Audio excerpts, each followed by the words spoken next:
Hi, welcome back to Nessa's Nook. Today I am going to try something different that I haven't done before. I've tried the bread. The bread is awesome.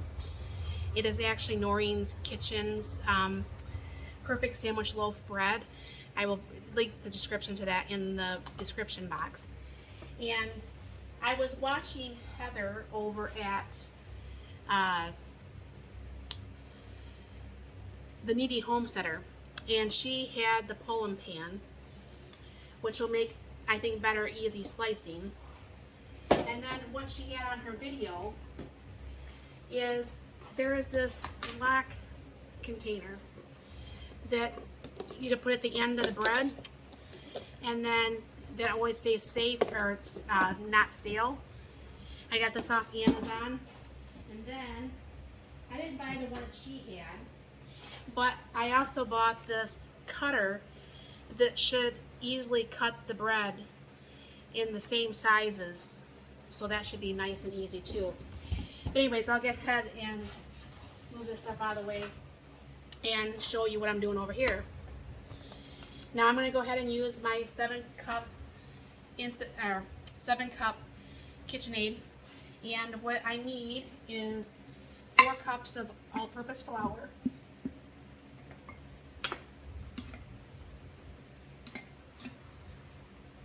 Well, they always say to put the warm water in there first. This is 1.5 cups of warm water. And then we'll go ahead and do the 4 cups of flour. I'm making a heck of a mess today. 2,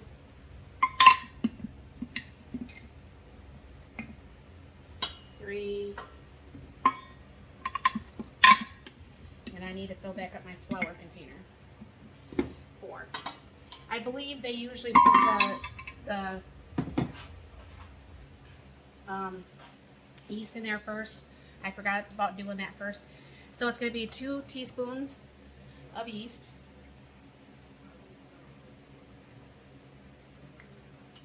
And then it's going to be 2 tablespoons of sugar.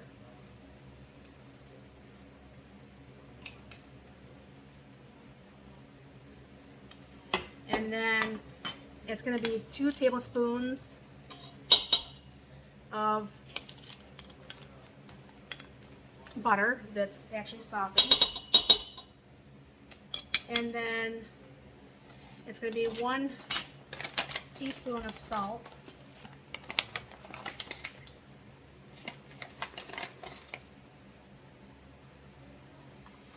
And 2 tablespoons of instant dry milk.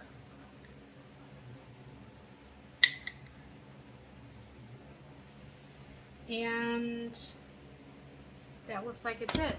So what I'm going to do is I'll bring this a little bit closer here so you can see, and I'll lower this down.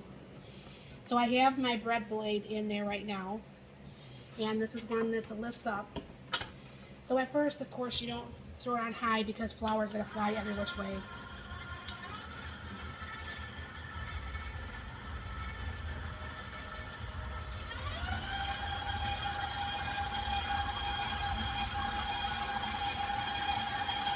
And I don't know for sure if you can see that when you tip it down.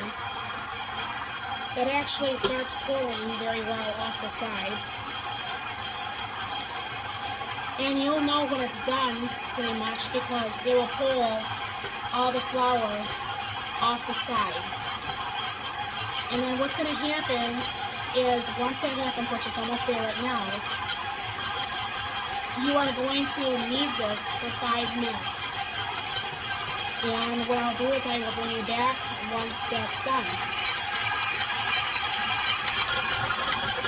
Okay, I'm back. It's been 5 minutes. And as you can see, the dough is really nice. You're going to go ahead, obviously with clean hands and stuff. You're going to take off the dough hook, which is sometimes hard to do when you have stuff in here. And what I do, because I'm all about not having tons of It's still just a little bit sticky, but not too bad. I think it's the humidity. It's very hot in Michigan today. I'm all about not having tons and tons and tons of dishes. I mean, the dough is very beautiful. It's a little bit sticky, like I said. But what I'm going to do is I'm going to go ahead and spray the inside of my KitchenAid bowl and spray the top and kind of like just move that around in the bowl. And then what happens is you go ahead and you're gonna let this set for at least about an hour. What's gonna happen is this is gonna double or triple in size. And what I'm gonna do is put a towel over the top of, like I said, Michigan is very hot today. I don't need to set it on my stove like always. And I will come back when that's done. Okay, we're back. It did rise. Now, obviously we were gone a little bit longer, but you don't have to sit there and really like beat the bread. You just kind of like nicely push it down, and you're going to go ahead and grab it.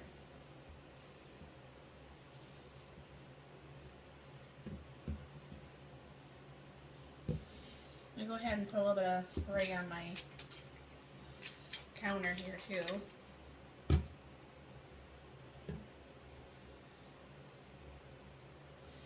Now, from the videos I watched from both Noreen and Heather at Noreen's Kitchen, and then Heather at the Needy Home, or the Needy Homestead, I believe that's her name. Then what you try to do is try to get this in a square about as much as you can. Now, you gotta realize the pan is this big, and you're gonna need to get that put in there. And what I'm gonna do is go ahead, and supposedly you don't need to grease this, but I'm gonna throw a little bit of oil in there. Then I go ahead and start rolling the bread.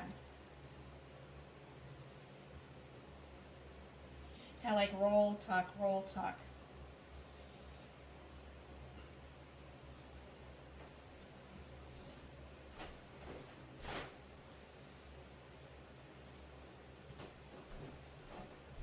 Okay. So then what you're going to do is bring the bottom where you tucked it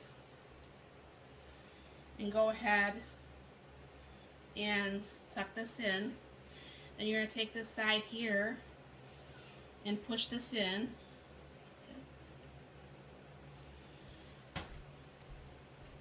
And you're going to do the same to this side and kind of like tuck that in. Now what they do is they kind of like re-roll that just a little bit. Now I'm not for sure if, I can't remember, but I know Noreen pushes this down to get the rest of, let me push this down a little bit here. Sorry about that. Push the wrong button. To get maybe any air that's in the bread out. So that's what I'm doing here. And then what's going to happen is it's in the pan now, and I just have to re-wash my hands again, but I'm going to go ahead and let that set for about another 20 minutes or so, and that should rise again, and then I'll go ahead and put that actually in the oven to bake.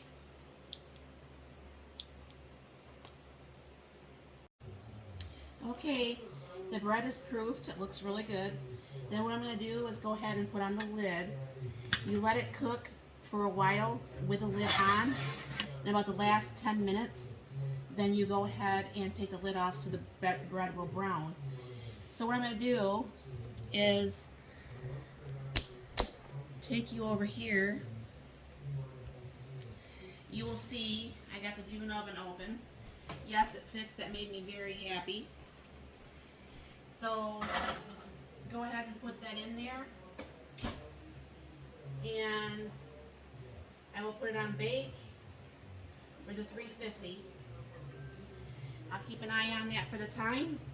And then I'll come back once that's ready to take the lid off and see how that's looking. I don't know if you can see that or not, but that is looking very, very good. And just probably another 5 or so minutes, and that bread should be able to come out and see what we can do with it. Okay, Mark, just pull that out if you can. Can you flip that out for me so we can put the butter on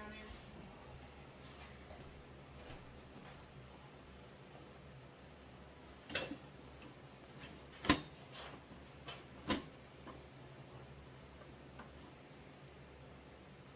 Wow, that looks absolutely amazing. Yeah, flip it back and forth. I forgot to get the butter out of the freezer, out of the fridge, so bear with me for a minute. So we can butter all the sides and stuff.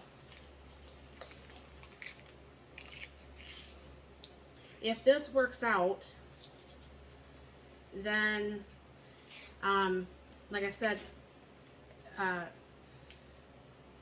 there's other breads that I want to try. There's actually a honey oat bread, and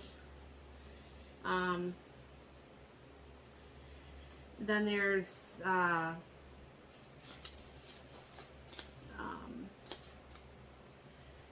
quite a few of them that we want to go ahead and try. But Mark says that he wants to go ahead and cut a slice of this off while it's hot. I told him he had to wait a little bit, so he's fine with that. But I'll bring you back once we do actually slice off a piece of this. And obviously I can't taste it super good, but he'll be able to tell you if it's actually really good bread and if it's something we should try or something we shouldn't try in the future. And hopefully it is something we can try, because I would like to stop buying store-bought bread and actually just start making my bread like I want to been doing all this time. And I think I'm going to really, really like this pan, so I'll bring it back. Okay, we're back, and we're going to go ahead and slice the bread. Can you hold this, or... Obviously, I'm not very talented here.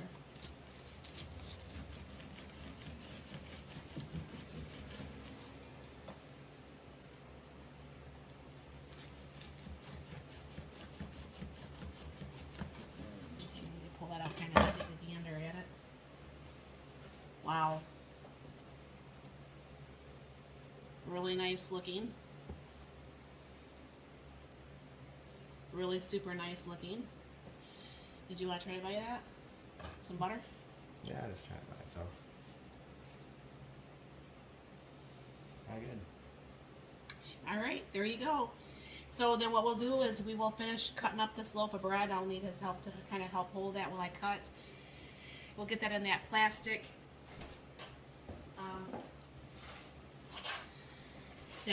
box that I was talking about earlier, and we'll get that nice and stored, and hopefully it will last for quite a while, and we can have bread for the week. Have a great day.